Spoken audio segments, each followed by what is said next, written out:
Hi friends, ఈరోజు మీకు నయనం సిరీస్లోని part 2ని ఎక్స్ప్లెయిన్ చేయబోతున్నాను. పార్ట్ 1 ఆల్రెడీ మన ఛానల్లో అప్లోడ్ చేస్తున్నాను. ఒకసారి చూడండి. ఆ వీడియో చూసాకే ఈ వీడియోని కంటిన్యూ చేయండి. అప్పుడే మీకు క్లారిటీగా అర్థమవుతుంది. ఆ వీడియో లింక్ని నేను డిస్క్రిప్షన్లో అలాగే ఐకార్డ్లో ఎండ్ స్క్రీన్స్లో ఇస్తాను. ఒకసారి చూసేయండి. ఫ్రెండ్స్, వీడియోలోకి వెళ్లే ముందు మీరు ఇంకా మన ఛానల్ని సబ్స్క్రైబ్ చేసుకోలేదా?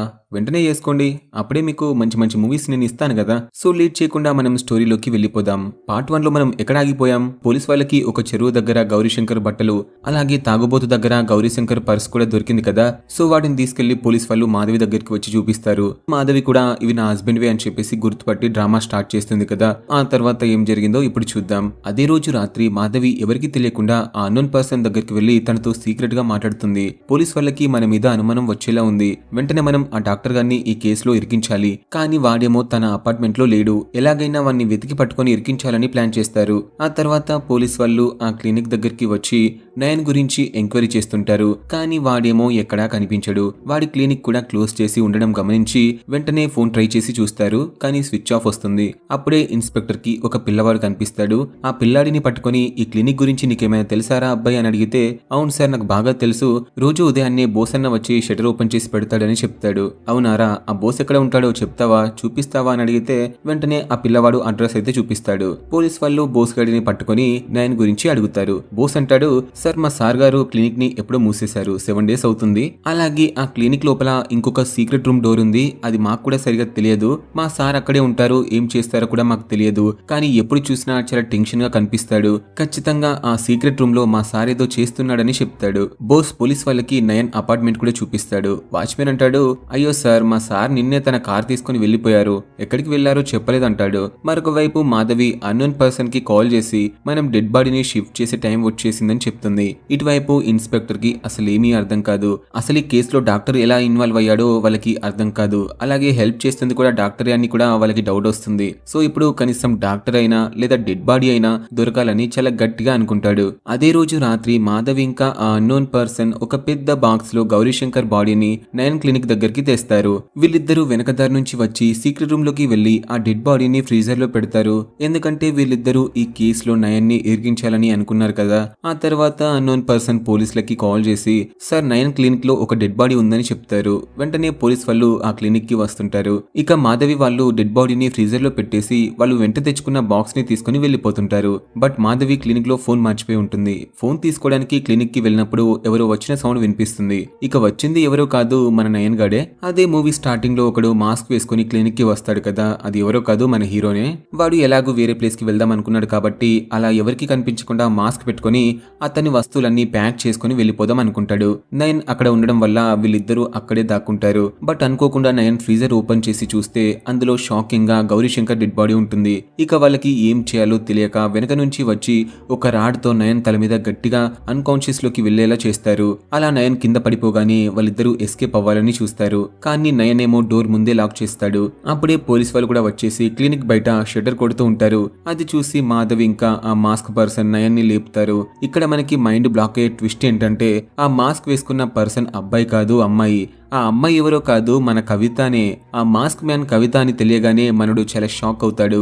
ఇక వాళ్ళిద్దరితో మాట్లాడదాం అనుకుంటాడు. వాళ్ళిద్దరేమో నయన్తో అంటారు, బయట పోలీసులు ఉన్నారు, మా గురించి అస్సలు చెప్పకు, చెప్తే నువ్వు కూడా ఈ కేసులో ఇరుక్కుంటావు, జాగ్రత్తగా డీల్ చేయని చెప్పి పంపిస్తారు. సో నయన్ డోర్ ఓపెన్ చేశాక పోలీస్ వాళ్ళు లోపలికి వస్తారు. నయన్ ఏదో ఒకటి అబద్ధం చెప్తూనే ఉంటాడు. అసలు క్లినిక్ ఎందుకు ఓపెన్ చేయలేదు, ఎక్కడికి వెళ్ళాడు అని. ఈ గ్యాప్ లో మన ఇన్స్పెక్టర్ సీక్రెట్ డోర్ ని ఓపెన్ చేసి లోపలికి వెళ్తాడు. ఆ సీక్రెట్ డోర్ గురించి బోస్ గారు చెప్పి ఉంటాడు కదా, అందుకే ఆ రూమ్ అంతా వెతుకుతాడు. ఫ్రీజర్ కూడా ఓపెన్ చేస్తాడు. కానీ అందులో డెడ్ బాడీ ఉండదు. అక్కడ మాధవి కవిత కూడా ఉంటారు. కానీ ఇన్స్పెక్టర్ కి మాత్రం వాళ్ళిద్దరు కనిపించరు. ఇక ఇన్స్పెక్టర్ నయన్ తో మాట్లాడుతూ, సరే డాక్టర్, మనం మళ్ళీ కలుద్దాం. నాకు తెలుసు నీకు ఖచ్చితంగా ఏదో ఒక విషయం తెలుసు అని వార్నింగ్ ఇచ్చి అక్కడ నుంచి వెళ్లిపోతాడు. పోలీస్ వాళ్ళు వెళ్లిపోయాక కవిత ఇంకా మాధవి అక్కడ నుంచి బయటకు వస్తారు.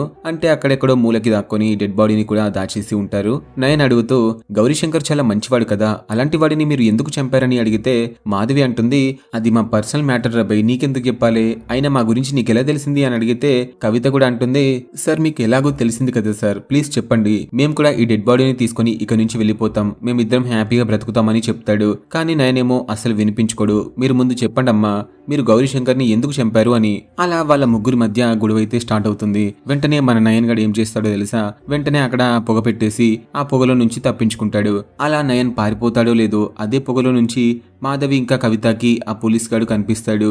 అంటే ఆ పోలీస్ వాడు ఇంకా వెళ్ళలేదన్నమాట, అక్కడే ఉండి ఇదంతా విన్నాడు. వాళ్ళు మాట్లాడుకుంది మొత్తం విని ఆ కవితని మాధవిని అరెస్ట్ చేసి జీప్ ఎక్కించి జైలుకి తీసుకెళ్తుంటారు. దాంతో చుట్టుపక్కల ఉన్న జనాలందరూ వాళ్ళిద్దరిని చీచి ఈ ఆడవాళ్ళు ఇంత కిరాతకులా అని గట్టిగా తిట్టుకుంటూ ఉంటారు.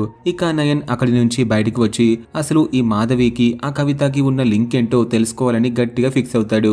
ఎందుకంటే వాళ్ళిద్దరూ కలిసి ఉండడం నయన్ ఎప్పుడు తన స్పై గ్లాసెస్ లో చూడలేదు కదా. సో వాళ్ళిద్దరికి పరిచయం ఎలా అని పిచ్చోడిలా జుట్టు పీక్కుంటూ ఆలోచిస్తాడు. అప్పుడే నయన్కి మాధవ్ వాళ్ళ హస్బెండ్ గౌరీశంకర్ గుర్తొస్తాడు. ఎందుకంటే వాడు ఒక టీచర్ కదా, అంతేకాకుండా రోజు వాడు సాయంత్రం ఇంటి దగ్గర ట్యూషన్ చెప్తుంటాడు. సో వాడు కవిత వాళ్ళ చెల్లి కౌశల్యకి కూడా ట్యూషన్ చెప్తాడు కాబట్టి ఖచ్చితంగా లింక్ ఉందిరా బాబు అని చెప్పి నయన్ అనుకుంటాడు. సో నిజం తెలుసుకున్న నయన్ వెంటనే కౌశల్య దగ్గరికి వెళ్తుంటాడు. ఇటువైపు కౌశల్య ఇంటి డోర్ ని ఎవరో టకటకా కొడుతుంటారు. దాంతో తను చాలా భయపడిపోతూ డోర్ ఓపెన్ చేస్తుంది. నిజానికి వచ్చింది నయన్ కాదు, మన క్లినిక్ కాంపౌండర్ బోస్ గాడు వస్తాడు. బోస్ కౌశల్యకి కవిత అరెస్ట్ అయిన విషయం చెప్తూ, చూడు పాప నువ్వేం బాధపడకు, రేపు లాయర్ని తీసుకుని మనం పోలీస్ స్టేషన్ కి వెళ్దామని ధైర్యం చెప్పేసి వెళ్ళిపోతాడు. బోస్ వెళ్లిపోయిన వెంటనే మళ్ళీ ఎవరో ఇంటి డోర్ ని బాదుతుంటారు. ఈసారి కౌశల్య చాలా భయపడిపోతూ వణికిపోతూ డోర్ ఓపెన్ చేస్తుంది. సో ఈసారి అక్కడికి నయన్ వస్తాడు.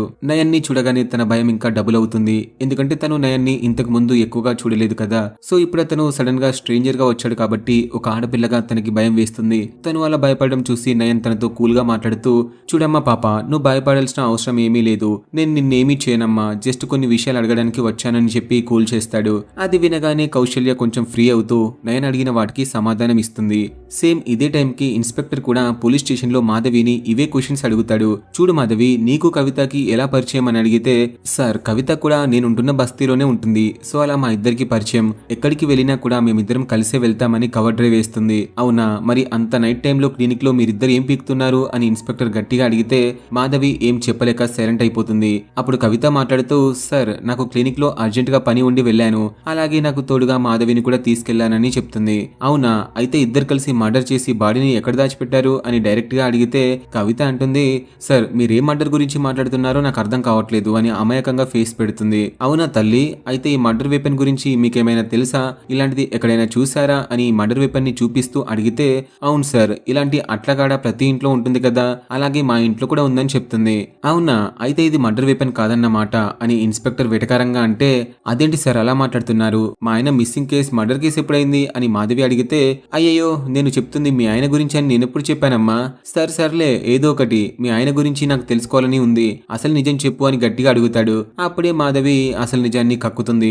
ఇక్కడ స్టోరీ మొత్తం ఎమోషనల్ టర్న్ తీసుకుంటుంది ఫ్రెండ్స్. నిజానికి మాధవికి తన హస్బెండ్ కి చాలా ఏజ్ గ్యాప్ ఉంటుంది.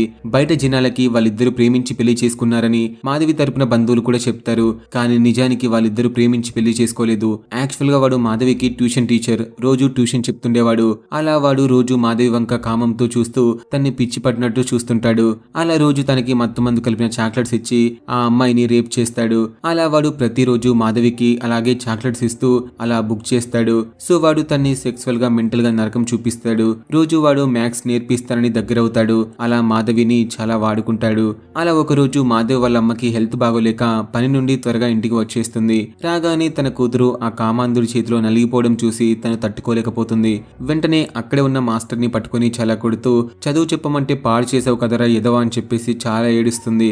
అప్పుడు గౌరీశంకర్ గారు కవర్ చేస్తూ, అయ్యయ్యో అమ్మ, నేను కావాలని చేయలేదు, నేను తను ప్రేమించుకుంటున్నామని పచ్చి అబద్ధం చెప్తాడు.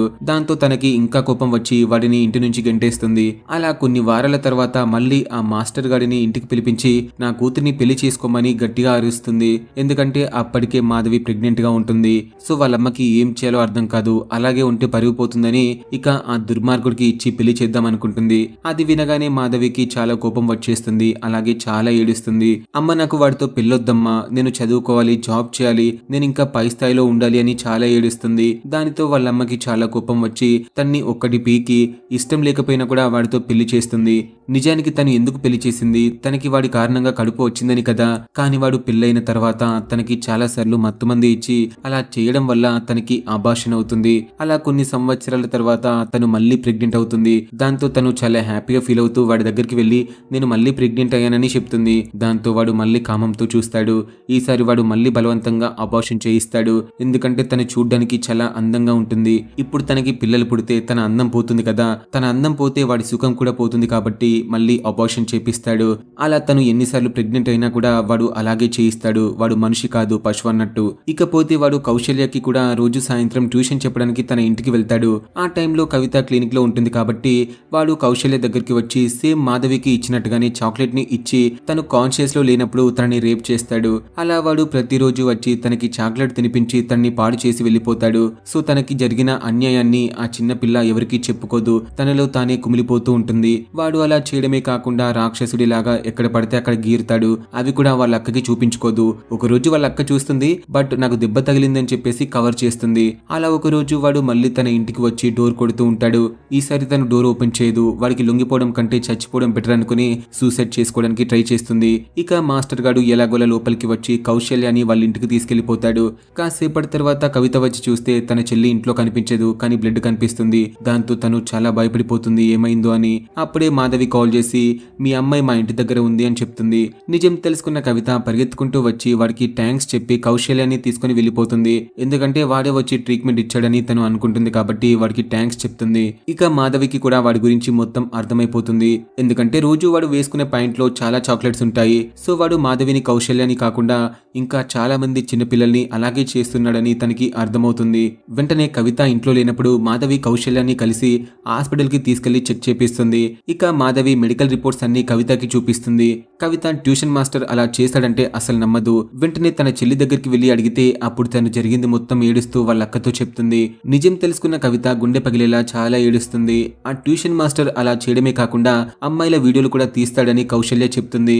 దాంతో కవితకి ఏం చేయాలో అర్థం కాదు. అలాంటి వాడిని ప్రాణాలతో ఉంచితే మిగతా పిల్లలకి కూడా చాలా ప్రమాదం అని చెప్పేసి వెంటనే పోలీసులకి పట్టిద్దామని డిసైడ్ అవుతుంది.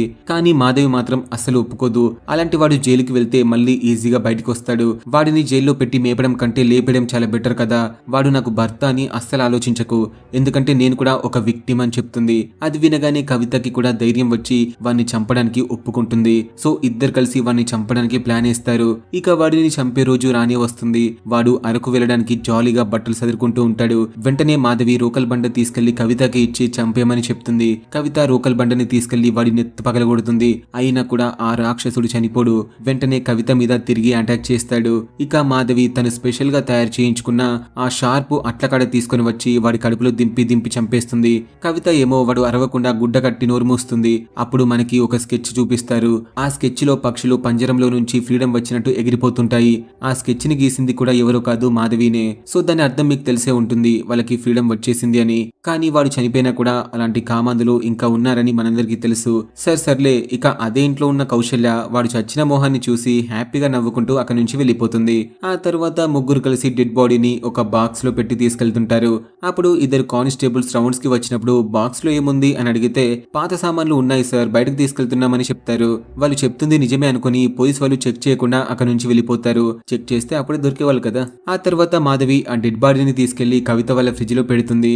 ఇక ఇప్పుడు ప్రెజెంట్ లో జరిగిందంతా కూడా కౌశల్య నయన్తో చెప్తుంది. నిజం తెలుసుకున్న నయన్ ఆ పిల్లకి క్లాస్ పిక్తూ, చూడమ్మాయి మనకి ఏదైనా జరిగితే ముందు ఇంట్లో వాళ్ళకి చెప్పాలి కదా, లేదా పోలీస్ వాళ్ళకి చెప్పాలి, అంతేకాని ఇలా చేయకూడదమ్మా అని చెప్పేసి అక్కడి నుంచి వెళ్ళిపోతాడు.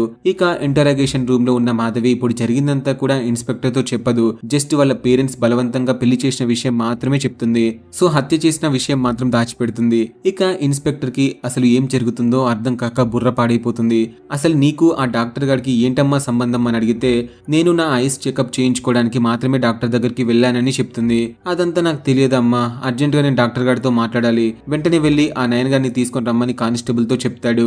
కానీ అంతలోనే నయన్ స్టేషన్ కి వచ్చి జరిగింది చెప్పకుండా ఒక కొత్త కథని అల్లుతాడు. పాపం ఆ ఇన్స్పెక్టర్ ఆల్రెడీ అబద్ధాలు విని విని చాలా చిరాకులో ఉంటాడు కదా. కానీ జోక్ ఏంట్రా అంటే మన అయ్యగారు కూడా అబద్ధం చెప్పడం స్టార్ట్ చేస్తాడు. సార్, నేను మాధవిని ఫస్ట్ టైం క్లినిక్ లో చూశాను, కానీ తనకి పెళ్ళైన విషయం తెలుసుకుని చాలా బాధపడ్డాను. అయినా కూడా తన్ని నేను వదిలిపెట్టలేదు, రోజు చూస్తూనే ఉన్నాను. ఒక రోజు మాధవి దగ్గరికి వెళ్లి ప్రపోజ్ చేశాను, కానీ తను ఒప్పుకోలేదు. నన్ను చాలా తిట్టి చాలా హేట్ చేసింది. దాంతో నేను చాలా బాధపడ్డాను. ఆ తర్వాత తన హస్బెండ్ మిస్ అయిపోయిన విషయం తెలిసింది. వెంటనే నేను మాధవిని ఈ కేసులో ఇరికించాలని నేనే కావాలని అట్లకాడని మీకు పార్సల్ చేశానని చెప్తాడు. అది వినగానే ఇన్స్పెక్టర్ కి బీపీ లేస్తుంది. రే, అసలు నువ్వు డాక్టర్ వేనారా, ఇలా ఉన్నవేంట్రా బాబు, వాళ్ళిద్దరు కలిసి నిజంగానే మర్డర్ చేశారా అని చెప్తాడు. అవునా సార్, వాళ్ళిద్దరు మర్డర్ చేశారని మీ దగ్గర ప్రూఫ్ ఉందా అని అడిగితే అడిగితే ఏమోనయ్యా నా దగ్గర ప్రూఫ్ లేదు అండ్ డెడ్ బాడీ కూడా ఎక్కడ ఉందో నాకు తెలియదు అని ఇన్స్పెక్టర్ అమాయకంగా చెప్తాడు. అది వినగానే నయన్ నవ్వుకుంటూ అక్కడి నుంచి వెళ్ళిపోతాడు. అప్పుడే మనకి ఆ డెడ్ బాడీ ఎక్కడ ఉందో చూపిస్తారు. నిజానికి నయన్ ఆ డెడ్ బాడీని పక్కన ఉన్న శ్మశాన వాటికకి తీసుకెళ్లి అక్కడే ఉన్న బావిలో పడేస్తాడు. ఎందుకంటే అక్కడ చనిపోయిన వాళ్ళందరినీ అదే బావిలో పడేస్తారు కాబట్టి సో పోలీస్ వాళ్ళకి డౌట్ కూడా రాదు. ఇక నయన్ తన ఇంటికి వచ్చిన తర్వాత తన దగ్గర ఉన్న స్పై గ్లాసెస్ ని తగలబెట్టేస్తాడు. అలాగే నార్మల్ డాక్టర్ లాగానే ఎవరి జీవితం గురించి తెలుసుకోవడానికి ట్రై చేయకుండా నార్మల్ గా ఉండడానికి ట్రై చేస్తాడు. ఇక ఇన్స్పెక్టర్ కి అసలు మర్డర్ జరిగిందో లేదో అని డౌట్ వస్తుంది. సో వాళ్ళ ఆయన మిస్ అయిపోయాడని కేసు ఫైల్ చేసి వెతకడం స్టార్ట్ చేస్తారు. ఇక మాధవిని ఫ్రీ బర్డ్ లాగా వదిలేస్తారు. దాంతో తను ఎప్పట్లాగానే ఇంటికి వచ్చి చాలా హ్యాపీగా గడిపేస్తుంది. మరొక వైపు నయన్ చాలా హ్యాపీగా బయటికి వెళ్దాం అనుకుంటే ఎవరో వచ్చేసి కిడ్నాప్ చేసి తీసుకెళ్లిపోతారు. ఆ తర్వాత నయన్ ని సీక్రెట్ రూమ్ లోకి తీసుకెళ్లి కూర్చోబెట్టి ఒక పర్సన్ తో వీడియో కాల్ మాట్లాడిస్తారు. ఆ పర్సన్ ఎవరో కాదు, మనుడికి డీల్ ఇచ్చిన వాళ్ళ బాస్. సో వాడు తొందరగా ప్రాజెక్ట్ ని కంప్లీట్ చేయమని చాలా వార్నింగ్ ఇస్తాడు. కానీ నయన్ ప్రాజెక్ట్ సక్సెస్ కాలే అని చెప్తాడు. సార్ నేను చాలాసార్లు ట్రై చేసి చూశాను కానీ అస్సలు సెట్ అవ్వట్లేదని చెప్తాడు. అప్పుడే బోస్ గడ్ వచ్చి నయన్ కి హెల్ప్ చేస్తాడేమో అని మనం అనుకుంటే ఆ వీడియో కాల్లో మాట్లాడుతున్న బాస్ తో చేతులు కలుపుతాడు. ఇన్ఫాక్ట్ నయన్ ని కిడ్నాప్ చేసింది కూడా ఆ బోస్ గాడే. ఇక వాళ్ళ బాస్ ప్రాజెక్ట్ పూర్తి చేయమని మనుడికి వార్నింగ్ ఇస్తాడు. ఇక్కడితో ఈ సిరీస్ అయితే అయిపోతుంది ఫ్రెండ్స్. సో ఈ సిరీస్ కి పార్ట్ 2 తీస్తారా అంటే డౌటే, బట్ స్కోప్ ఉంది, తీయొచ్చు లేదంటే లేదు. ఈ సిరీస్ మీకు ఎలా అనిపించిందో కామెంట్ చేయండి. అలాగే నెక్స్ట్ వీడియోతో మళ్ళీ కలుద్దాం. అంతవరకు మీరు మన ఛానల్ ని సబ్స్క్రైబ్ చేసి పెట్టుకోండి, లైక్ ఇవ్వండి, హైప్ ఇవ్వండి. Thanks for watching.